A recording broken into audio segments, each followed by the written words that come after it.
इस बैच में हम लोग ग्रामर पढ़ रहे हैं बेटा, कंपाउंड सेंटेंस। आज हम लोग सिंथेसिस पूरा पढ़ लेंगे, ठीक है। इसके बाद सिंथेसिस का अभ्यास चलेगा बेटा, ठीक है। यानी कौन क्या पूछ रहा है, कैसे आप करोगे, ये सब हम बताएंगे, ठीक है। एक चीज़ बतानी बेटा, आप लोग सब जागरूक हो, जानते हो अब यूट्यूब, ध्यान सुनो, अब यूट्यूब पर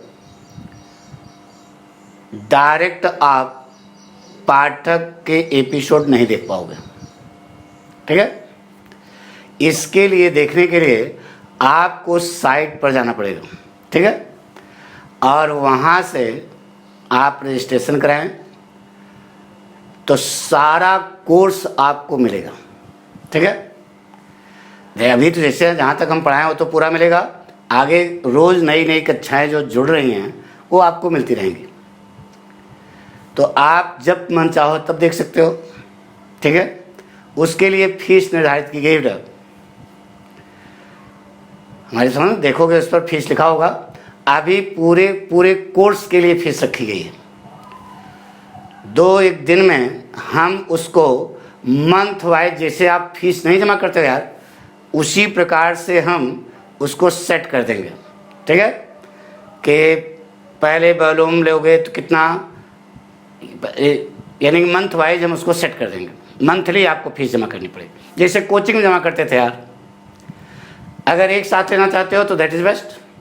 ये जिम्मेदारी सब हमारी है, परेशान हो, क्योंकि अब जिस प्रकार से हम विद्यार्थियों को कोचिंग में पढ़ाते थे वह समस्या आई बेटा, क्योंकि इतना बड़ा हाल हमारे पास नहीं होगा कि हम सोशल डिस्टेंसिंग का वहाँ पालन कर सकें। सब हमारी बात सुन रहे हो ना भाई, लड़के ज़्यादा हैं तो बहुत बड़ा हाल चाहिए, तो उतना बड़ा तो हमारी समस्या कानपुर में नहीं है। तो इसके लिए आपको ऑनलाइन ही पढ़ना पड़ेगा, ठीक है। तो और फीस हमने वही रखी है जो हम कोचिंग में रखते थे। हमारी बात सुनो ना, कक्षा 11 का कोर्स शुरू होने जा रहा है। जो लड़के पढ़ना चाहते हैं वो रजिस्ट्रेशन करा लें साइट पर, उसके लिए फीस नहीं हो तो शायद फ्री है, तो हम पता कर लेंगे। और अगले हफ्ते से कक्षा 11 का कोर्स हम शुरू करने जा रहे हैं। तो जो लड़के पढ़ने चाहते हैं वह रजिस्ट्रेशन करा लें, ठीक है। तो अब हम आगे पढ़ने जा रहे हैं बेटा, कंपाउंड सेंटेंस। सिंथेसिस में सिंपल पढ़ चुके, कॉम्प्लेक्स पढ़ चुके, कंपाउंड का आज अंतिम पॉइंट बचा बेटा। क्या एक ही तो बचा है ना, हेडिंग डालो बेटा, कंपाउंड सेंटेंस।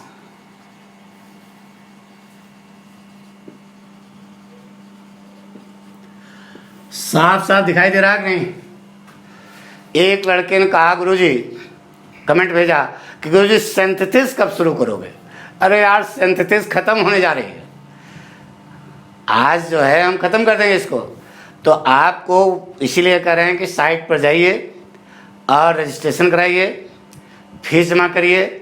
अब यूट्यूब पर आपको डायरेक्ट देखने में नहीं मिलेगा, यही समस्या आ गई आपके सामने। हम बार बार कह रहे थे कि आप जो है कक्षा ज्वाइन करो, कक्षा ज्वाइन करो, तो पता लगा कि वही जो है, और ये कहा था अगर 500 लड़के तक एक साथ आ जाते तो हम जो है भाई, जितनी ज़्यादा संख्या बढ़ेगी तो उसके लिए हमको भी थोड़ा बहुत फ़ायदा होना चाहिए ना बेटा। तो अब आपको इसके लिए साइट पर जाना पड़ेगा। तो सिंथेसिस हम जो है पढ़ चुके हैं, ठीक है, आज ख़त्म हो जाएगा। कंपाउंड सेंटेंस में एक पॉइंट बचा बेटा, लिख लो अल्टरनेटिव कंजंक्शन।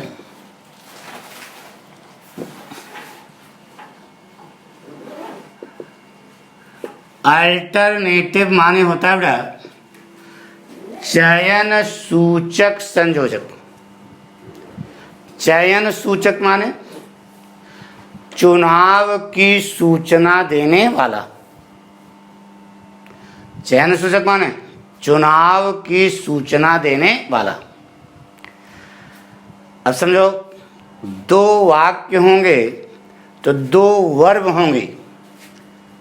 अरे दो वाक्य होंगे, दो वर्ब होंगी, दो वर्ब होंगी तो दो कार्य होंगे। उन दोनों कार्यों में चुनना होगा यह कार्य अथवा यह कार्य। That is called alternative conjunction. ठीक है, अल्टरनेटिव कंजंक्शन होते हैं बेटा, जैसे कहा either dash dash or, neither dash dash nor, or nor, otherwise. ये कंजंक्शन हो जाता। आइदर डैश डैश आर का अर्थ होता है, लिख लो, या तो डैश डैश या तो। अरे आर माने अथवा भाई, आइदर डैश डैश आर का अर्थ है या तो डैश डैश या तो। नाइदर डैश डैश नार का अर्थ है न तो डैश डैश न तो, न तो डैश डैश न तो। आर माने अथवा, नार माने न तो, अदरवाइज माने अन्यथा, अदरवाइज माने अन्यथा। फिर से एक बार मिलाओ, आइदर डैश डैश आर माने क्या होता है बेटा, या तो डैश डैश या तो। नाइदर डैश डैश नार का अर्थ क्या है, न तो डैश डैश न तो। आर माने अथवा, नार माने न तो, अदरवाइज माने अन्यथा। ठीक है, इसको हम लोग पढ़ें इसके पहले एक हम फोटो बना लेते हैं बेटा, और वो जीवन में आपको याद रखनी चाहिए बेटा। Either dash dash or, neither dash dash nor. लिख लो, वाक्य का बराबर भाग जोड़ता है। Either dash dash or, neither dash dash nor वाक्य का बराबर भाग जोड़ता है। यह क्या लिखा आपने अभी हम समझाएंगे, लेकिन पहले ये फोटो बना लो, तभी जाकर के वाक्य आपका सही होगा, अन्यथा आपका वाक्य क्या होगा, गलत होगा। Either dash dash or, neither dash dash nor वाक्य का बराबर भाग जोड़ता है। ये नोट कर लो, भी समझाएंगे। नोट कर लिया पक्का? तो शुरू करें। गुड, मिटा रहे हैं बेटा, ये हमेशा नोट किया ना। अरे यार लेख लो कह रहे हैं, नोट किया कि नहीं? मिटा दिया बेटा। अब ध्यान सुनो, जिन दो वाक्यों को जोड़ने के लिए आइदर आर का प्रयोग करोगे, उन्हीं दो वाक्यों को जोड़ने के लिए आर का प्रयोग कर सकते हो। उन्हीं दो वाक्यों को जोड़ने के लिए अदरवाइज का भी इस्तेमाल कर सकते हो। यानी कि अभी हम पढ़ने जा रहे हैं either dash dash or, or otherwise. ठीक है, तो शुरू किया जाए। जैसे कहा बेटा, शुरू करें बेटा। सिखा बेटा, सिट साइलेंटली। दूसरा वाक्य है गेट आउट, शांति पूर्वक बैठो, बाहर जाओ। सेट साइलेंटली, दूसरा वाक्य है गेट आउट। यह दो वाक्य, इन दोनों वाक्यों को में चुनाव करना है कि शांति पूर्वक बैठो, बाहर जाओ। दो वाक्य हैं तो दो वर्ब हैं, दो वर्ब हैं, दो कार्य हैं। आपको चुनना है कौन सा कार्य करना है। ठीक है, तो सबसे पहले इस पर आइदर आर लगाते हैं। ठीक है, अब देखो यह वर्ब की फर्स्ट फॉर्म है ना, इसी पहले हमने क्या लगा दिया, आइदर। आइदर सिट साइलेंटली, और यह भी तो वर्ब की फर्स्ट फॉर्म है, यह भी वर्ब की फर्स्ट फॉर्म के पहले आइदर लगाया, यह भी वर्ब की फर्स्ट फॉर्म के पहले क्या लगा दो, आर। पढ़ो बेटा, बन गया। आइदर सिट साइलेंटली, और गेट आउट। या तो शांतिपूर्वक बैठो अथवा बाहर जाओ, या तो शांतिपूर्वक बैठो या तो बाहर जाओ। चुनाव हो गया, दोनों में से एक काम करना है। बात पक्की हो गई। अब फोटो मिलाओ, जो अभी फोटो बनाए थे, either dash dash or, neither dash dash nor, वाक्य का बराबर भाग जोड़ता है। तो कैसे जाना बराबर है बेटा, कैसे जानो? वर्ब की फर्स्ट फॉर्म, वर्ब की फर्स्ट फॉर्म के पहले क्या लगा? आइदर। इस वर्ब की फर्स्ट फॉर्म पहले क्या लगा? आर। यानी सेंटेंस आपका 100% क्या है? सही। पक्का बना लोगे? मिटा दें। इसी वाक्य को देखो, हमने कहा था तीनों से बन जाएगा। इसी वाक्य को ऐसा भी पढ़ सकते हो बेटा, पढ़ो देखो सही है कि नहीं। सेट साइलेंटली और गेट आउट, शांतिपूर्वक बैठो अथवा बाहर जाओ। सेट साइलेंटली, शांतिपूर्वक बैठो अथवा बाहर जाओ, वाक्य सही है। अब इसी दो वाक्य को हम किस लिख लिया, तीनों ढंग से लिखना है कॉपी पे। यार बैठे हो एकदम कचर कचर देख रहे हो। पहला लिखा आइदर सिट साइलेंटली और गेट आउट, एक। दूसरा सेट साइलेंटली और गेट आउट, दो। अब इसी वाक्य को बना दो otherwise. Set silently, otherwise get out. शांतिपूर्वक बैठो अन्यथा बाहर जाओ। यह वाक्य कितने ढंग से बना? 3 ढंग से। हमारी बात सुनो ना।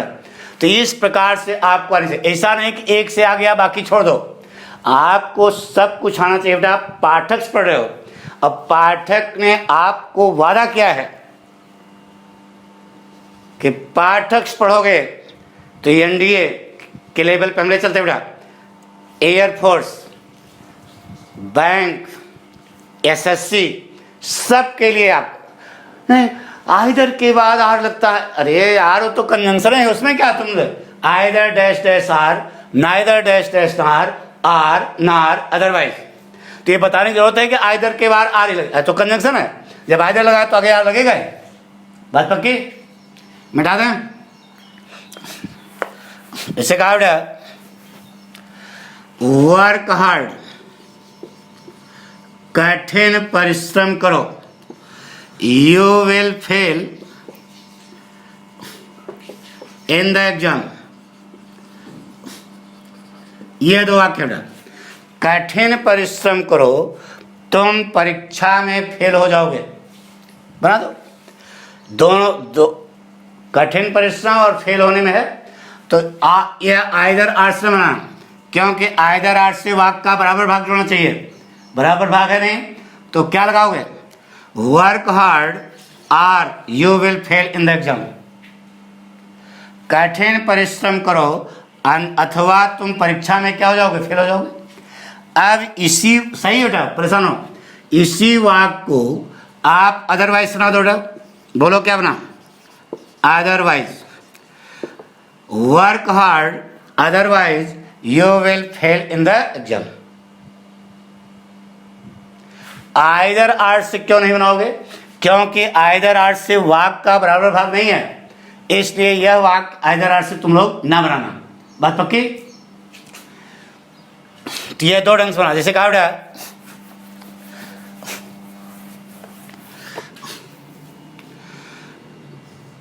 लर्न द लेसन, पाठ याद करो। The teacher will punish you in the class।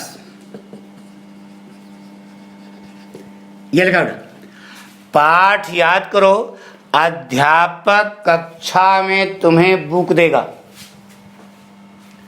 किससे बना सकते हो? पाठ याद करो अन्यथा आर। तो बताया कि दोनों में चुनाव करना है, तो यहां भूखने के लिए पीटे जाने के लिए तैयार रहो, या तो पाठ याद करो, दोनों में से चुनना है। आइदर आर इसमें लग नहीं सकता क्योंकि वाक्य का बराबर भाग नहीं है, तो आर से बना दिया। Learn the lesson or the teacher will punish you in the class. इसी वाक्य को अदरवाइज से भी आप बना सकते हो बेटा। पढ़ो बेटा, बन गया। Learn the lesson otherwise the teacher will punish you. पक्का? नहीं आया समझ? आ गया? तो इसको आइदर आर से क्यों नहीं बनाओगे ये बता दिया, क्योंकि वाक का बराबर भाग इसमें नहीं है। यहाँ देखो द टीचर विल, ये अलग से लगा है, तो यहाँ आइदर आर का फार्मूला नहीं लगेगा, यहाँ पर आर से अथवा अदरवाइज से हो जाएगा। नोट कर लिया? जैसे कहा बेटा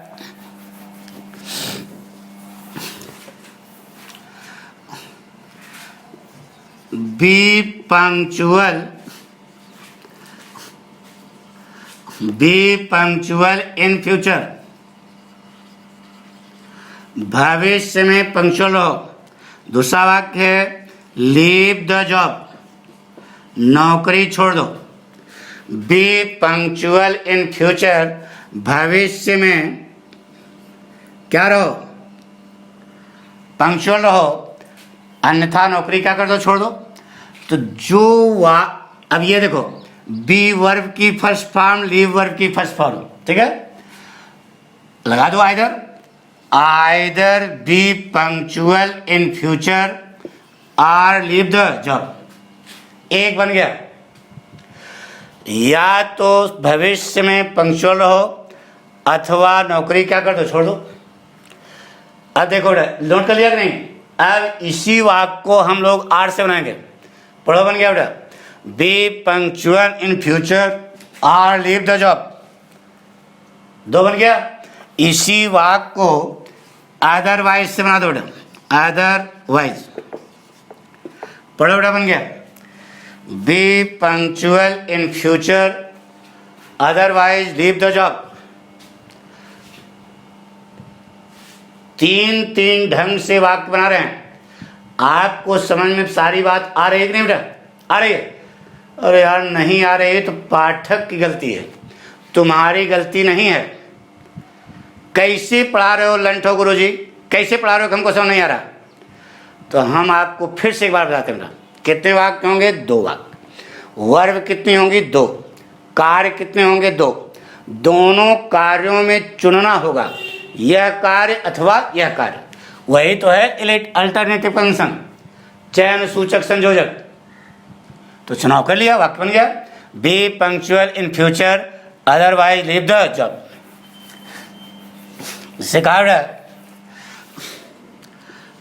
डू योर ड्यूटी, अपना कर्तव्य करो। I will dismiss you,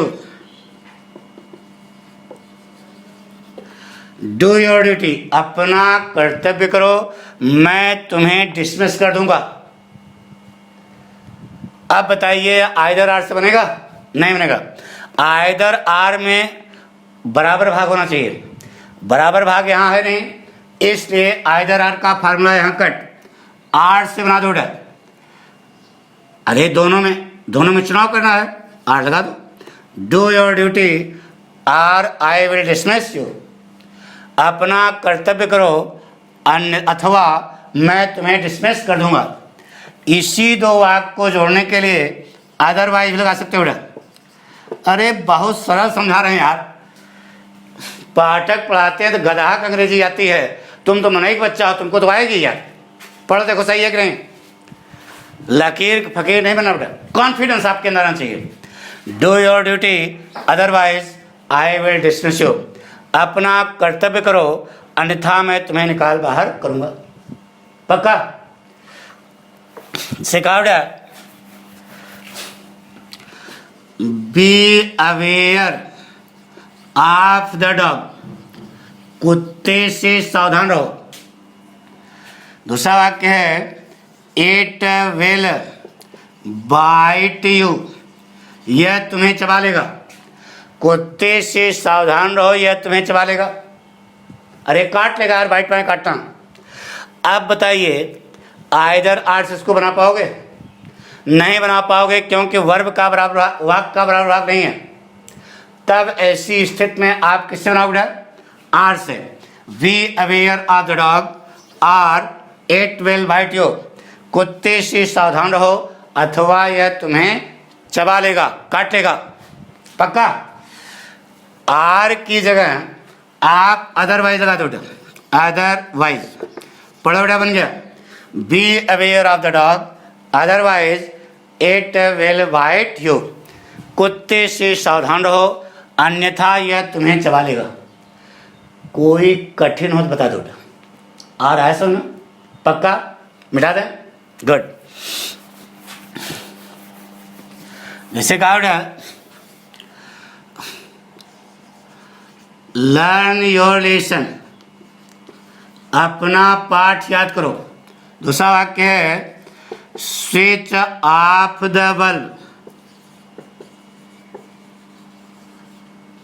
bulb को बुझा दो। अपना पाठ याद करो, बल्ब को बुझा दो। दो में से एक काम करना है। अपना पाठ याद करो, नहीं बल्ब जल रहा है, बत्ती बुझा दो। तो दो वाक्य हैं। अब यह भी वर्ब की फर्स्ट फॉर्म, यह भी वर्ब की फर्स्ट फॉर्म। वाक्य का बराबर भाग है नहीं? लगा दो आइदर आर। बोलो क्या बनेगा? Either learn your lesson or switch off the bulb. पढ़ो। कहाँ पे लिख रहे हो कि नहीं? मार देंगे मुक्का। बताया है कक्षा की तरह यहाँ पढ़ाया जा रहा है। जैसे स्कूल में कक्षा में बैठ पढ़ते हो, कोचिंग में कक्षा में बैठ पढ़ते हो, लर्न तो उसी प्रकार समझा रहे हैं कि एक एक वाक्य तीन तीन प्रकार कैसे बनेंगे। बेइज्जती कर रहे हो हमारी। नोट कर लिया बेटा? शाबाश। क्या बना बेटा? Either learn your lesson or switch off the bulb. अब इसी दो वाक्य को आर से बना दो बेटा। पढ़ो, बन गया। Learn your lesson or switch off the bulb.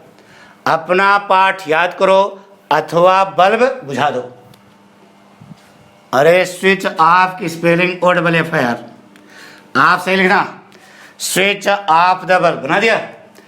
अब इसी दो वाक्य को अदरवाइज सुना दो। लर्न योर लेसन अदरवाइज, पढ़ो, बन गया। स्विच ऑफ द बल्ब, अपना पाठ याद करो अन्यथा बल्ब बुझा दो। तीनों ढंग से आपकी कॉपी पे लिखा होना चाहिए, जैसे देखते ही भर में, मान लो दोहराना पड़े तो देखते ही भर में सारी बात समझ आ जाए कि लकीर के फकीर ना रहना कि एक कैसे बनेगा।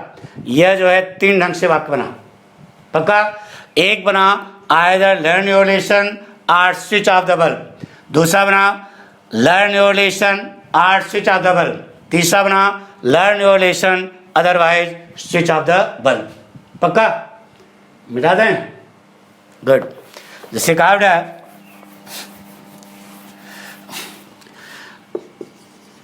Drive the car slow, drive the car slow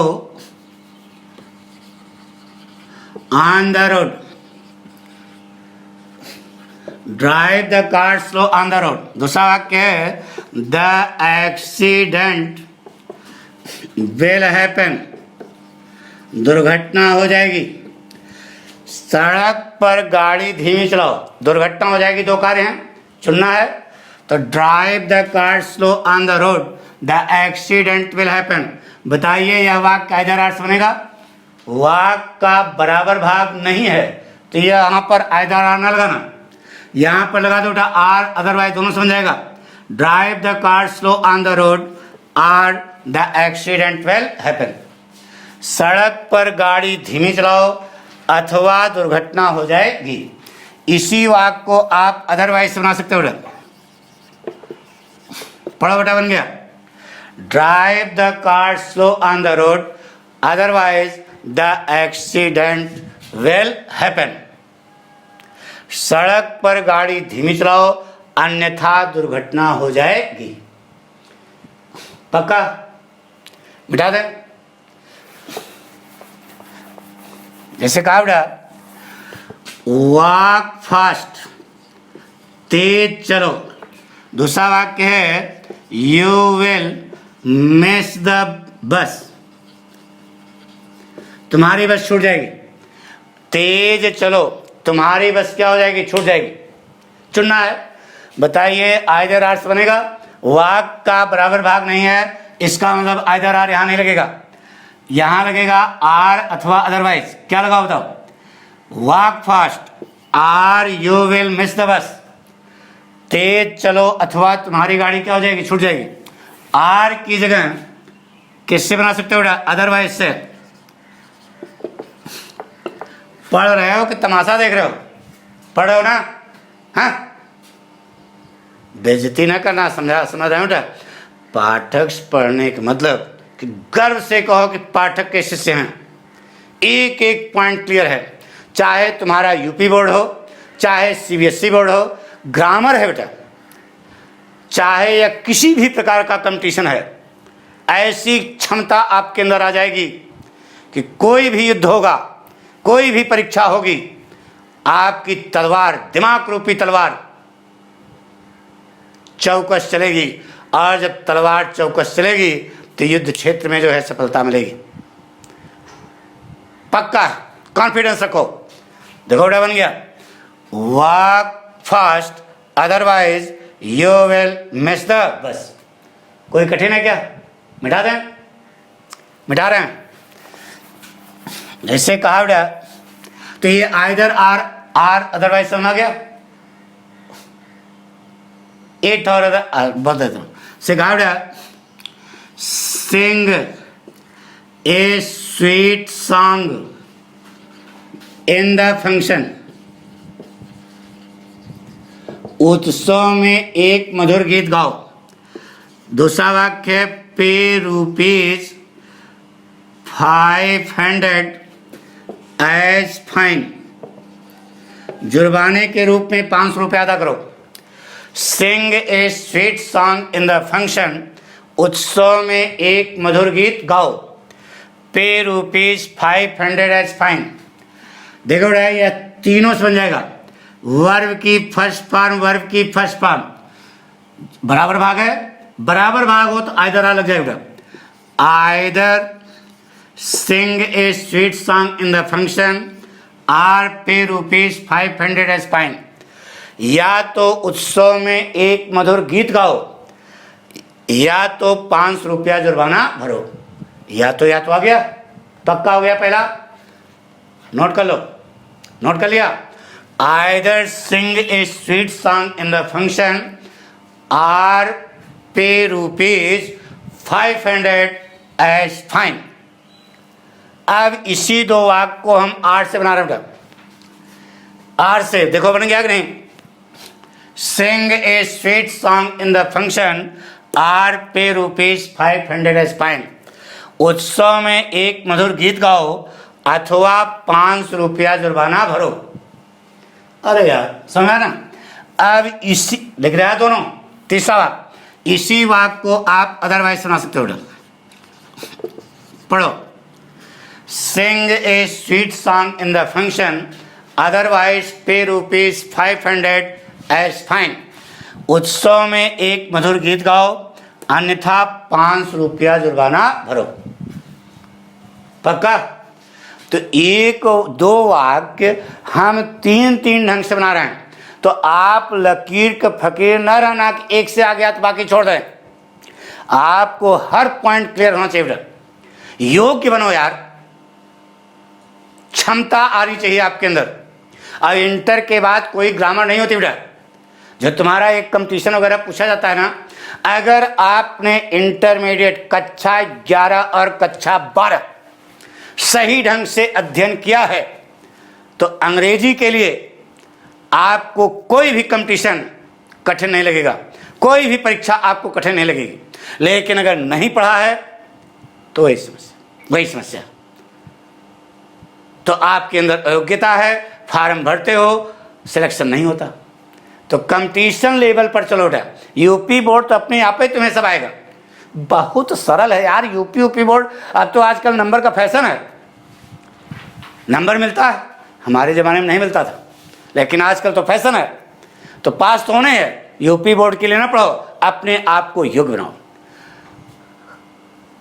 काबिल बनो। कामयाबी झक मार के आपके पीछे आएगी। तो हमारी बात सुनो। तो अब यह आइदर आर क्लियर हो गया, आर क्लियर हो गया अदरवाइज।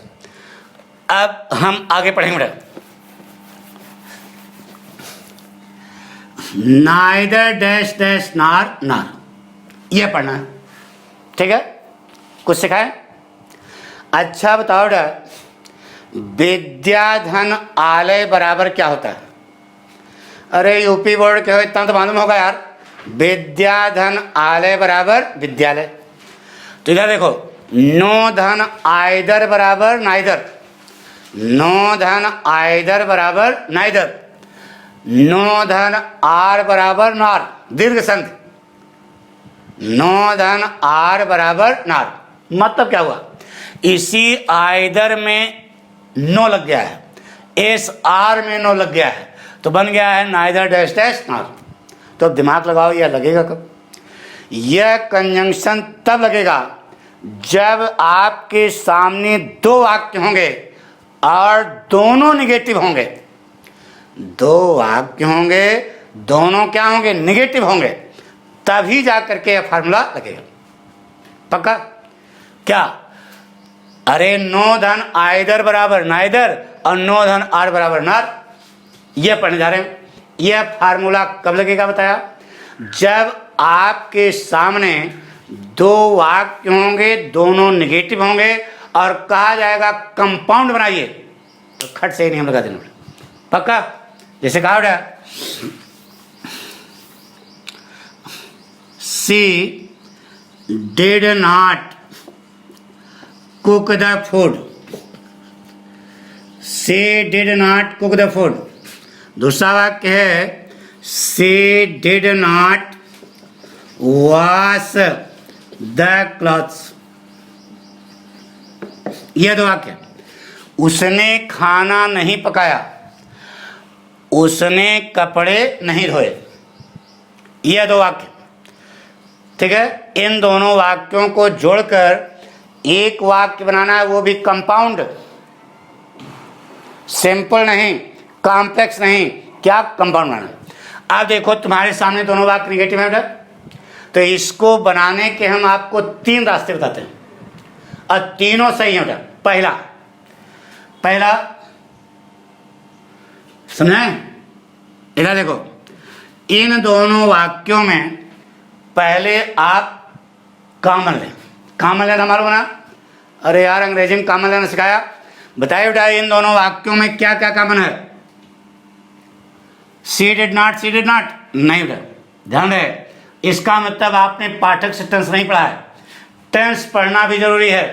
साइट पर चले जाओ, टेंस पाठक ने पढ़ाया है, पहले उसको पढ़ो। इन दोनों वाक्यों में कॉमन क्या बेटा? केवल सी कॉमन है, मैथ का कॉमन नहीं है। यहां अंग्रेजी में कॉमन लेना सिखाया जा रहा, तो सी कॉमन हो गया। देखो बेटा, यह डिड नॉट जो देख रहे हो, यह कॉमन नहीं है, क्योंकि यह डिड जो है किसका है? कुक का, और यह डिड जो है क्या है? वास का। जब आप इसको साधारण बनाते हो तो बताइए, डिड नॉट लगाते हो क्या? नहीं ना। इसका मतलब यह है कि यह डिड पैदा कहां से होता है? इसी कुक से, और यह डिड किससे पैदा हुआ? वास से। अरे यहां असर्टिव बनाओगे तो कुक्ड हो जाता है ना। अरे कुक्ड हो जाता है ना। तो अफर्मेटिव बनाओगे तो वास्ट हो जाएगा ना, अफर्मेटिव बनाओगे तो कुक्ड हो जाएगा। इसका मतलब वो ईडी, डूक में ईडी लगता है, क्या बनता है? डिड। ये सब हम टेंस में बता चुके हैं बेटा। बहुत तुम लोगों को ये क्या बेटा, अंग्रेजी बहुत कठिन है, इसको रट लो।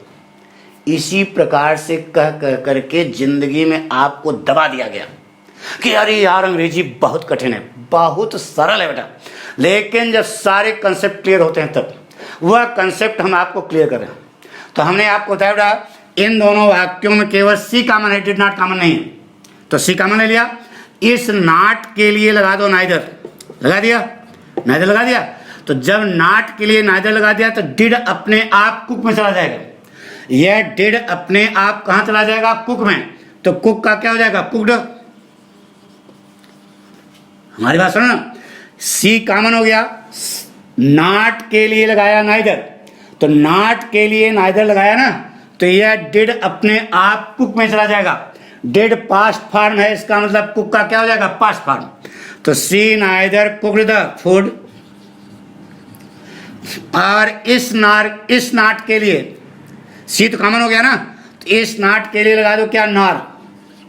तो इस नॉट के लिए नार लगाया तो यह डिड चला जाएगा वाश में। बोलो, वाश होगा कि वाश होगा? Wash the clothes. पढ़ो बेटा, बन गया।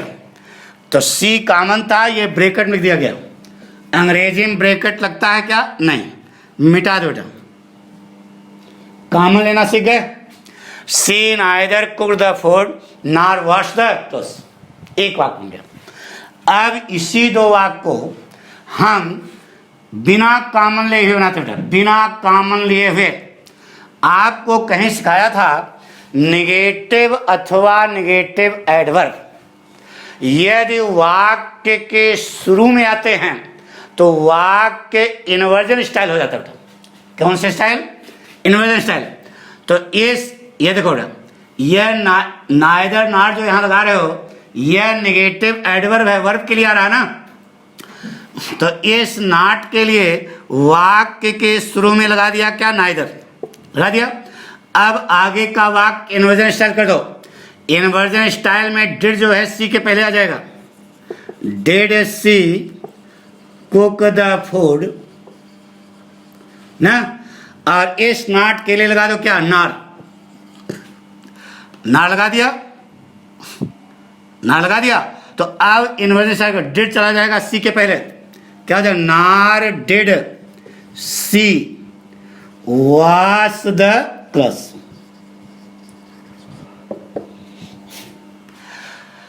इस फिर से एक बार सुनो, इस नॉट के लिए नाइदर लगाया, वाक्य इन्वर्जन स्टाइल किया, पूरा वाक्य लिख दिया। इस नॉट के लिए नॉट लगाया, वाक्य इन्वर्जन स्टाइल कर दिया, पूरा वाक्य सही हो गया। ठीक है। इन्वर्जन स्टाइल क्यों होता है ये हम बता चुके हैं। क्योंकि जब वाक्य के शुरू में लगाते हैं तो यह निगेटिव एडवर्ब का काम कर रहा है। एडवर्ब किसकी विशेषता बताता है? वर्ब की। तो यह डिड जो है वर्ब है, इस समय नाइदर किसकी विशेषता बता रहा है? डिड की। हमारी बात सुनो ना, डिड की विशेषता बता रहा है, तो इसलिए सही हो गया। यह नार किसकी विशेषता बता रहा है? डिड की। अब देखो वाक्य का बराबर भाग है कि नहीं? नाइदर के बाद डिड आया तो नार के बाद भी डिड आया। नाइदर के बाद वर्ब की सेकंड फॉर्म आई तो नार के बाद भी वर्ब की सेकंड फॉर्म आई। इसका मतलब वाक्य हमारा 100% सही है, दोनों। अब आप एक लड़का पूछा, गुरुजी जब निगेटिव एडवर्ब वाक्य के शुरू में लगाते हैं तो वाक्य इन्वर्जन स्टाइल क्यों होता है ये समझाइए। इसलिए होता है बेटा कि यह निगेटिव एडवर्ब है। एडवर्ब किसकी विशेषता बताता है? वर्ब की। और जिसकी विशेषता बताता है उसी के ठीक पहले तो उसी के ठीक बाद आता है। तो अगर हम यहां पर डिड नहीं ले आएंगे तो इसके लिए खुराक मिलेगी इसको, इसके लिए खुराक मिलनी चाहिए ना। यह वर्ब की विशेषता बताता है, वर्ब आनी चाहिए ना। अब आप कहोगे हम सीधे कुड यहां लगा देंगे, न लगाना बेटा, क्योंकि वाक्य का एक सिस्टम होता है अंग्रेजी भाषा में, कर्ता के बाद क्रिया आनी चाहिए। तो यह कर्ता है, इसके बाद यह क्रिया बनी है और इसकी आधी क्रिया उठा करके हमने यहां लगा दिया, वाक्य सही हो गया। पक्का? आपका सिस्टम भी सही हो गया और वाक्य भी सही हो गया। ठीक है। अब इसी दो वाक्य को हम केवल नॉट से बनाते बेटा। कैसे? देखो, एक वाक्य कैसे पूरा लिख देना, क्या बनेगा? She did not cook the food. ठीक है। अब इस सी तो कॉमन हो गया, इस नॉट के लिए आप लगा दो क्या? नॉर। नॉर लगा दिया। अब यह डिड अपने आप वापस आ जाएगा, क्या हो जाएगा? Washed the clothes. यानी कि तीन ढंग से आपने वाक्य बनाया। एक रटो नहीं कोई चीज, एक क्या? She neither cook the food nor wash the clothes, common लेके बनाया। दूसरी स्टाइल सबसे सरल है, यह निगेटिव एडवर्ब है, आगे का वाक्य इन्वर्जन स्टाइल कर दिया, इन्वर्जन स्टाइल कर दिया। तीसरी स्टाइल भी बहुत सरल है बेटा, एक वाक्य पूरा लिख दिया, दूसरे वाले वाक्य में नॉट के लिए क्या लगा दिया? नॉट। अब डिड अपने आप चला जाएगा किसमें? वास। बड़ा बड़ा बन गया। तो तीनों वाक्य आपके बन गए। यानी इस ढंग से सीखो। गुरुजी ज्यादा से ज्यादा ये बताएंगे, तुम्हारी किताब में ज्यादा से ज्यादा ये लिखा होगा, लेकिन जब कंपटीशन जाओगे तो ये हरामीपना होती है। ये जानकारी आपको, और इंटरनेट में सब कुछ है, सब कुछ इंटरनेट बताया जाता है, बताया जाना चाहिए। और नहीं बताया जाता है इसका मतलब आपके साथ बेईमानी की जाती है, आपको सही शिक्षा नहीं दी जाती। यानी सीखो कि पढ़ा कैसे जाता है। अच्छा बताओ, कोई कठिन लगा क्या? जो पाठक के शिष्य हैं सच्चे, बताइए उनको कठिन लगा? जो नए आए उनकी बात छोड़ो, लेकिन जो पीछे से पढ़ते आ रहे हैं बताइए सरल लगा कि नहीं? तीनों स्टाइल क्लियर हो गई? मिटा दें? जैसे कहा बेटा, अगला सेंटेंस है बेटा, से कहा बेटा, she did not advise me, और सी डिड नॉट हेल्प मी। उसने मुझे सलाह नहीं दी, उसने मेरी मदद नहीं की। सबसे पहली स्टाइल कॉमन लेकर के, नंबर 1 स्टाइल, इसमें कॉमन क्या है बेटा? सी कॉमन है इधर और मी कॉमन है इधर। अरे मैथ नहीं पढ़ते यार, मी कॉमन है इधर, इधर ब्रैकेट इधर ब्रैकेट। इस नॉट के लिए लगा दिया नाइदर, लगा दिया तो यह डिड चला जाएगा एडवाइज में, क्या हो जाएगा? एडवाइज्ड ना बेटा। और इस नॉट के लिए लगा दिया क्या? Neither, nor. इस नॉट के लिए क्या लगा दिया? नॉर। तो डिड चला जाएगा किसमें? हेल्प में, तो हेल्प्ड हो जाएगा ना बेटा। अरे डिड जाएगा हेल्प में तो हेल्प्ड हो जाएगा ना। अब अंग्रेजी में ब्रैकेट लगता है क्या? नहीं लगता। पढ़ो बेटा, सेंटेंस बन गया, she neither advised nor helped me. कोई कठिन लगा क्या बेटा? बोलो, नहीं लगा ना? अब फोटो जो बनाई थी उससे देखो वाक्य सही है कि नहीं? Either dash dash or neither dash dash nor वाक्य का बराबर भाग जोड़ता है। तो नाइदर के बाद वर्ब की सेकंड फॉर्म आई, तो नार के बाद भी वर्ब की सेकंड फॉर्म आई। इसका मतलब वाक्य हमारा 100% क्या है? सही है। अब इन्हीं दो वाक्यों को कंपाउंड बनाने के लिए इन्वर्जन स्टाइल लगाते बेटा। दूसरा, ये वाक्य कैसे बना रहेगा? कुछ करना नहीं वाक्य में, केवल नॉट के लिए वाक्य के शुरू में लगा दो क्या? नाइदर लगा दिया। अब नॉट के लिए नाइदर लगा दिया तो वाक्य इन्वर्जन स्टाइल होगा, did she advise me, comma लेना नहीं है, मी। और इस नॉट के लिए क्या लगा दिया? नॉर। नॉर लगा दिया तो वाक्य इन्वर्जन स्टाइल करो, nor did she help me. यह इन्वर्जन स्टाइल हो। कैसे हुआ, क्यों हुआ, समझा चुके ना बेटा। अब देखो नियम से वाक्य का बराबर भाग जोड़ता है तो वाक्य हमारा सही है कि नहीं? नाइदर के बाद वर्ब की फॉर्म आई, डिड आई, तो नार के बाद भी डिड आया। इसका मतलब वाक्य क्या है? सही है। जैसे कहा बेटा, अब तीसरी स्टाइल, नार सिक्योर बनाना। एक बताया ना, नाइदर नार जहां लगेगा वहां नार भी लग जाएगा। एक वाक्य कैसे पूरा लिख दो, सी डिड नॉट एडवाइज ना, सी डिड नॉट एडवाइज कॉमन है ना, इधर सी कॉमन है इधर मी कॉमन है। सी डिड नॉट एडवाइज नार। दूसरे वाले वाक्य में नॉट के लिए क्या लगा दिया? नार। तो डिड चला जाएगा किसमें? हेल्प में, तो क्या हो जाएगा? नार हेल्प्ड मी। पढ़ो बेटा, बन गया, सी डिड नॉट एडवाइज नार हेल्प मी। वाक्य आपका 100% क्या बेटा? सही है। 3 ढंग से वाक्य बने, नोट कर लिया तीनों? अरे जब 8 बता दिया था, अब खटाखट बनाओ, डरते क्यों? मिटा रहे हैं, पक्का कॉन्फिडेंस, मिटा रहे हैं बेटा। जैसे कहा बेटा,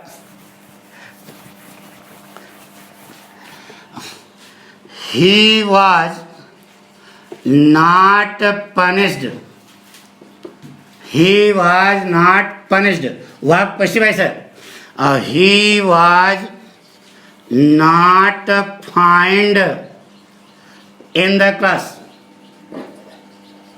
ये वाक्य है। उसे दंड नहीं दिया गया, उसे कक्षा में उस पर फाइन भी नहीं किया गया, ये लगा। अब इन दोनों वाक्यों को कॉमन लिख बनाओ। तो पहले इन दोनों में कॉमन क्या बेटा बताओ? ही वाज कॉमन है, क्योंकि जब दोनों का वाज क्यों कॉमन है इसको समझो। जब इस वाक्य को अफर्मेटिव बनाओगे तो बताइए वाज रहेगा कि नहीं? रहेगा ना। लेकिन जैसे बोला she did not cook the food, अभी बोला था, तो जब अफर्मेटिव बनाते हो तो डिड रहता है क्या? यानी कि डिड उसी कुक से आया था, अभी बताया था ना, लेकिन यहाँ पर वाज पनिश से नहीं आया।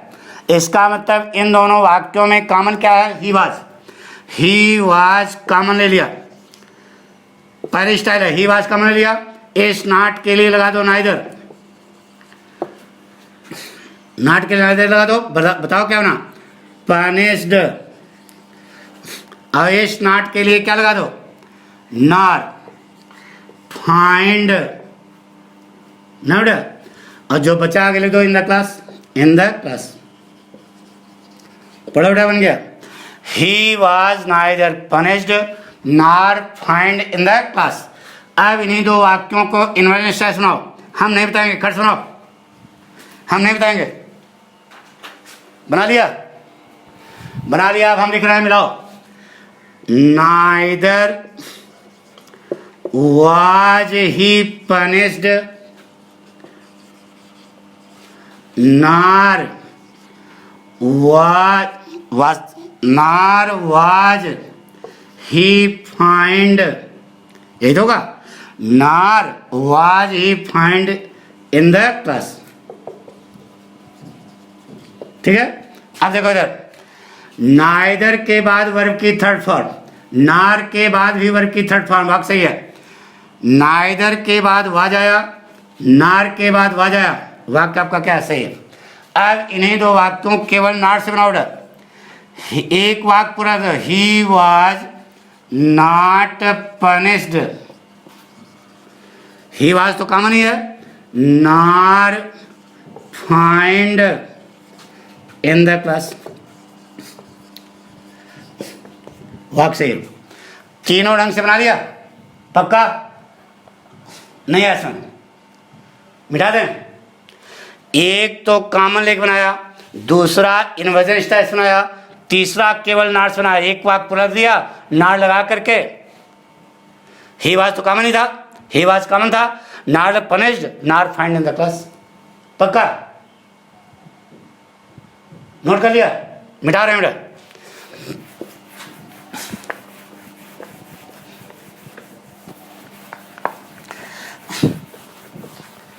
देर तो नहीं हो रही है? अरे यार 1 सेकंड, 5 मिनट और रुक जाओ, पूरा हम बता देते हैं सब। 5 मिनट केवल, 5 मिनट। देर तो नहीं हो रही? कहीं दूसरी क्लास ज्वाइन तो नहीं करनी है? गुड, 5 मिनट हो गए, गुड। एक और बता देते हैं, जैसे कहा बेटा, डू नॉट बारो,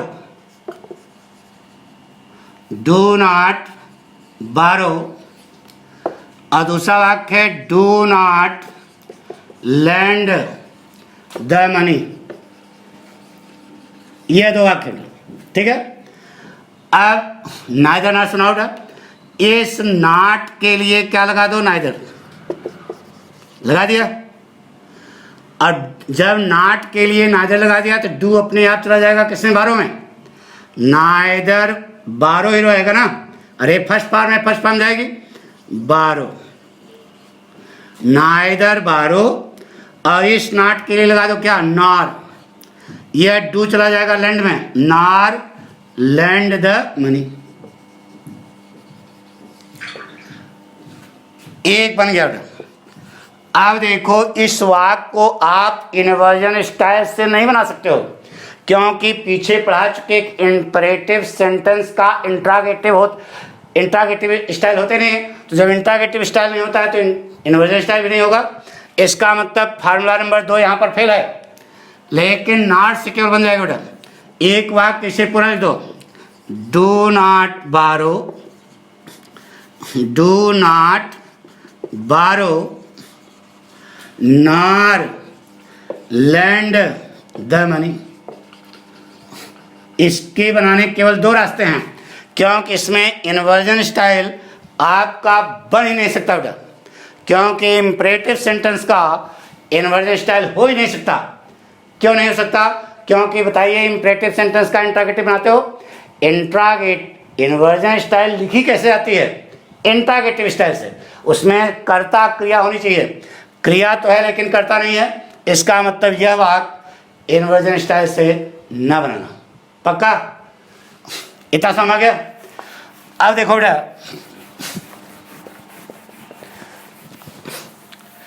एक पॉइंट और बताते हैं बेटा, जरा सा।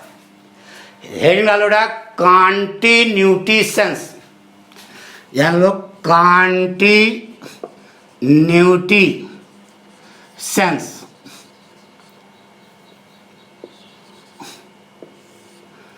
फिर से लिखो कॉन्टिन्यूस बना बेटा, continuity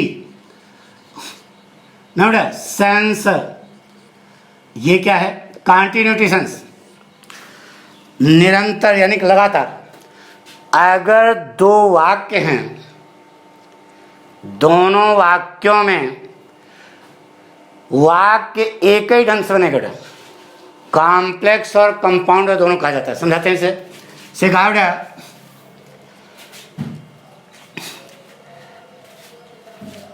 in the street I saw a man who gave me a book।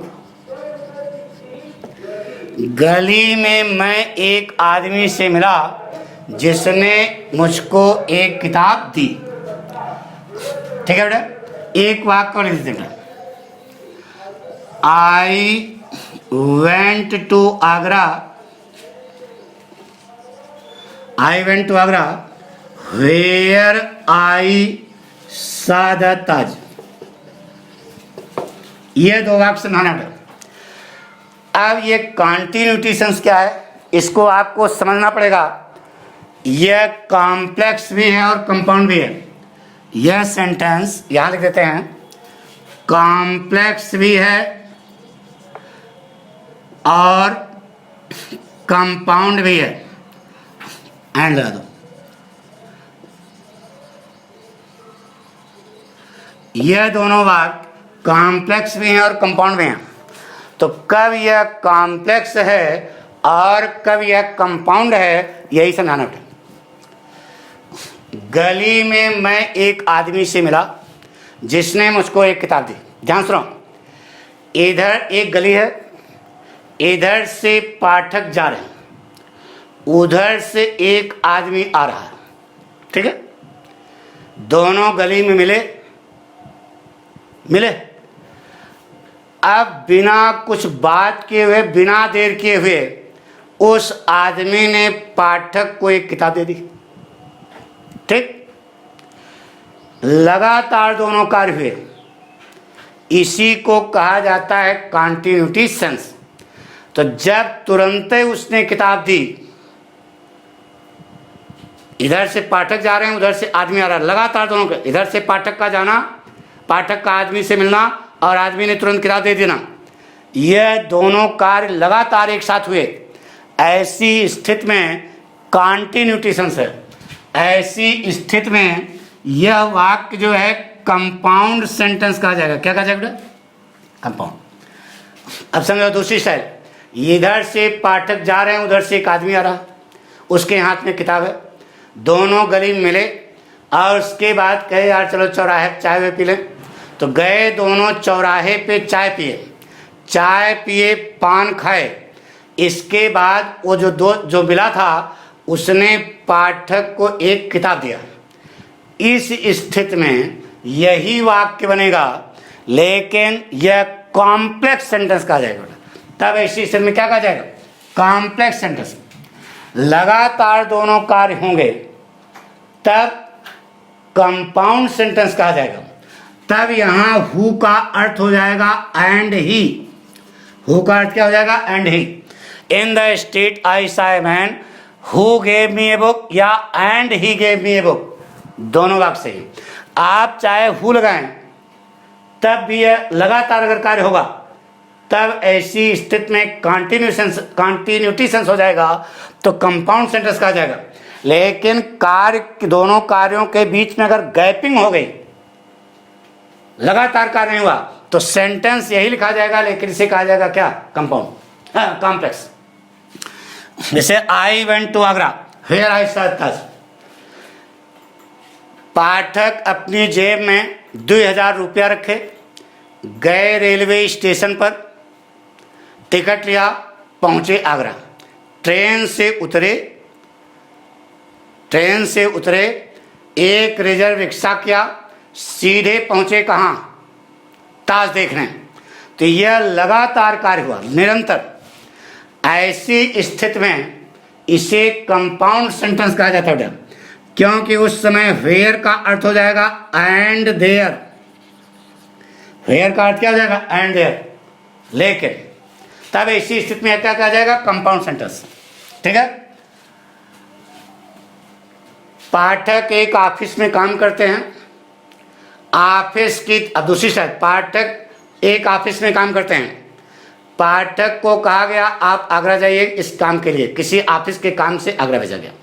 तो पाठक टिकट कटाए गए आगरा, एक होटल बुक कराए, वहाँ पर रात भर रहे, सवेरे जो है उन्होंने ऑफिस का काम किया।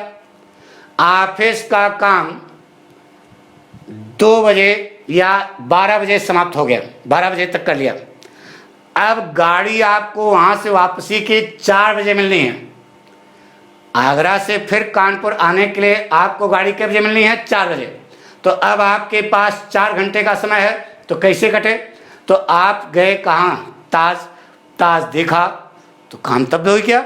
लेकिन उस समय यही वाक्य कॉम्प्लेक्स सेंटेंस कहा जाएगा, क्योंकि बीच में गैपिंग हो गई। फिर से, आप पाठक गए आगरा, रिक्शा किया, सीधे गए ताश देखे, यह कंटिन्यूअस कार्य हुआ। सेंटेंस यही लिखा जाएगा, I went to Agra where I saw Taj. लगातार कार्य हो रहा है। ऐसी स्थिति में यह कहा जाएगा कंपाउंड सेंटेंस। वहां पर वेयर का अर्थ हो जाएगा एंड देयर। लेकिन पाठक ऑफिस के कार्य से आगरा गए, होटल में रुके, दूसरे दिन 12 बजे तक ऑफिस में काम किया, ऑफिस का जो कार्य था वो किया। गाड़ी जो है वापसी 4 बजे की थी, तो 4 घंटे का टाइम मिला। तो ऐसे समय में आप आगरा गए, ताश देखे, फिर वापस आए। तो ऐसी स्थिति में वही सेंटेंस कॉम्प्लेक्स सेंटेंस कहा जाता है। तो कंटिन्यूटी समझ आ गई? पक्का? आपको सारी बात समझ आ गई? तो आप इसे लाइक करें, शेयर करें, सब्सक्राइब करें। और दूसरी चीज, जिन बच्चों का छूट गया है बार बार करें, अब वो पूरा कोर्स लेना पड़ेगा। मंथली भी हम उसकी व्यवस्था करेंगे, लेकिन इस समय भी पूरा कोर्स है। साइट पर चले जाएं, हमारी बात समझ ना, और उसमें जो चार्ज है उसको जमा करके पूरा उसका फुल आनंद लें। कोई टेंशन नहीं, अंग्रेजी आपको आने लगेगी। यह हमारा चैलेंज है। हमें विश्वास है कि आप जो है कुछ करोगे। पक्का? कॉन्फिडेंस? तो यह हमने सिंथेसिस पढ़ लिया। अब हम अभ्यास कराएंगे किसका? सिंथेसिस का। Thank you. ओके।